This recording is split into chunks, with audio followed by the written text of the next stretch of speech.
यास तूफान से हुई तबाही का एरियल सर्वे इस वक्त प्रधानमंत्री नरेंद्र मोदी कर रहे हैं। आज पश्चिम बंगाल और ओडिशा के कई प्रभावित इलाकों का प्रधानमंत्री दौरा करने वाले हैं, जिसमें खास तौर पर सबकी नजर टिकी हुई है उनकी मुलाकात जो कि मुख्यमंत्री ममता बनर्जी से होने वाली है।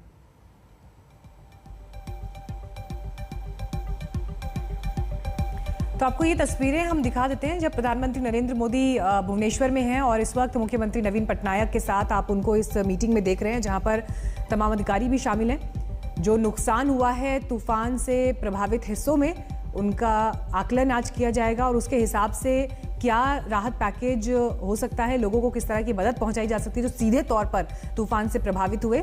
उसके लिए आज का ये दिन बहुत अहम। जब प्रधानमंत्री भुवनेश्वर पहुंचे, ये तस्वीरें उस समय की,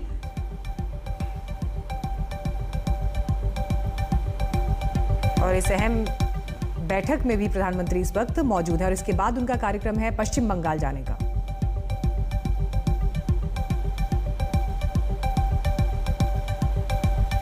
सबसे ज्यादा तबाही ओडिशा में इस यास तूफान ने मचाई थी, जहां पर हमने देखा था कि किस तरीके से लोग सुरक्षित स्थानों पर भेजे गए थे। काफी ज्यादा लोगों का विस्थापन करना पड़ा था, लेकिन इस बीच प्रधानमंत्री अब इस यास तूफान के गुजरने के बाद ओडिशा के मुख्यमंत्री से वहां का हाल लेने के लिए पहुंचे हैं। इससे पहले भी प्रधानमंत्री नजर बनाए हुए थे ओडिशा और पश्चिम बंगाल के हालात पर, लेकिन आज ये अहम बैठक जिसमें तमाम आला अधिकारी जो इस आपदा प्रबंधन से जुड़े हुए थे, साथ ही ओडिशा के मुख्यमंत्री नवीन पटनायक इस बैठक में मौजूद।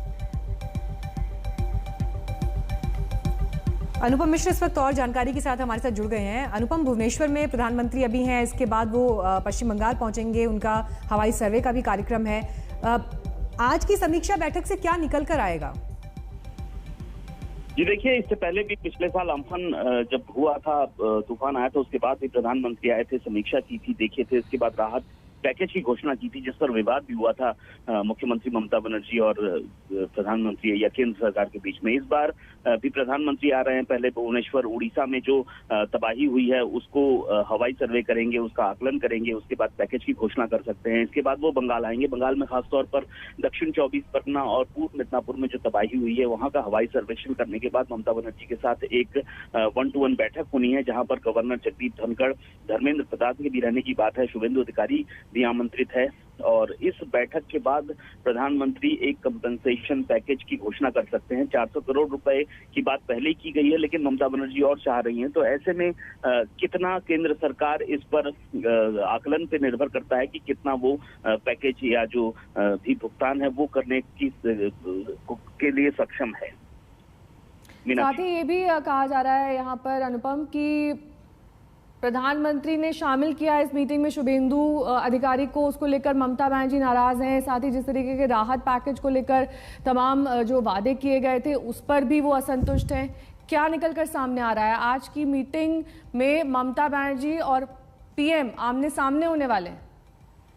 बिल्कुल, जिस तरह की तल्खियां हमने चुनाव के वक्त देखी, उसके बाद ये पहला मौका है जब प्रधानमंत्री नरेंद्र मोदी और मुख्यमंत्री ममता बनर्जी एक साथ आमने सामने होंगे। और जिस तरह की बातें हुई, जिस तरह एक दूसरे पर निशाना साधा गया, और पिछले साल अम्फन में जो 1000 करोड़ रुपए का हर्जाना की घोषणा की गई थी केंद्र सरकार की ओर से, उसे नाकाफी बताया था ममता बनर्जी ने। और इस बार भी ममता बनर्जी पहले से ही कह रही हैं कि केंद्र सरकार की ओर से जो रकम मिल रही है कम है। तो ऐसे में कितना लाभ होता है दोनों की मीटिंग के बाद, या इसके बाद किस तरह की बातें होती हैं, वो भी काफी, उस पर भी काफी आशंका बनी हुई है। शुभेंदु अधिकारी के शामिल होने पर भी ममता बनर्जी नाराज हैं, जो राजनीतिक सूत्रों के हवाले से खबर आ रही है, क्योंकि नंदीग्राम से ममता बनर्जी को हराने वाले शुभेंदु हैं। तो ऐसे में इन सब बातों पर अभी भी संशय बना हुआ है कि कितना लाभ हो सकता है इस मीटिंग में। ठीक है, आपके पास और जानकारी के लिए लौटते रहेंगे अनुपम। फिलहाल धन्यवाद इस तमाम जानकारी के लिए। एक बार फिर से लौटते हैं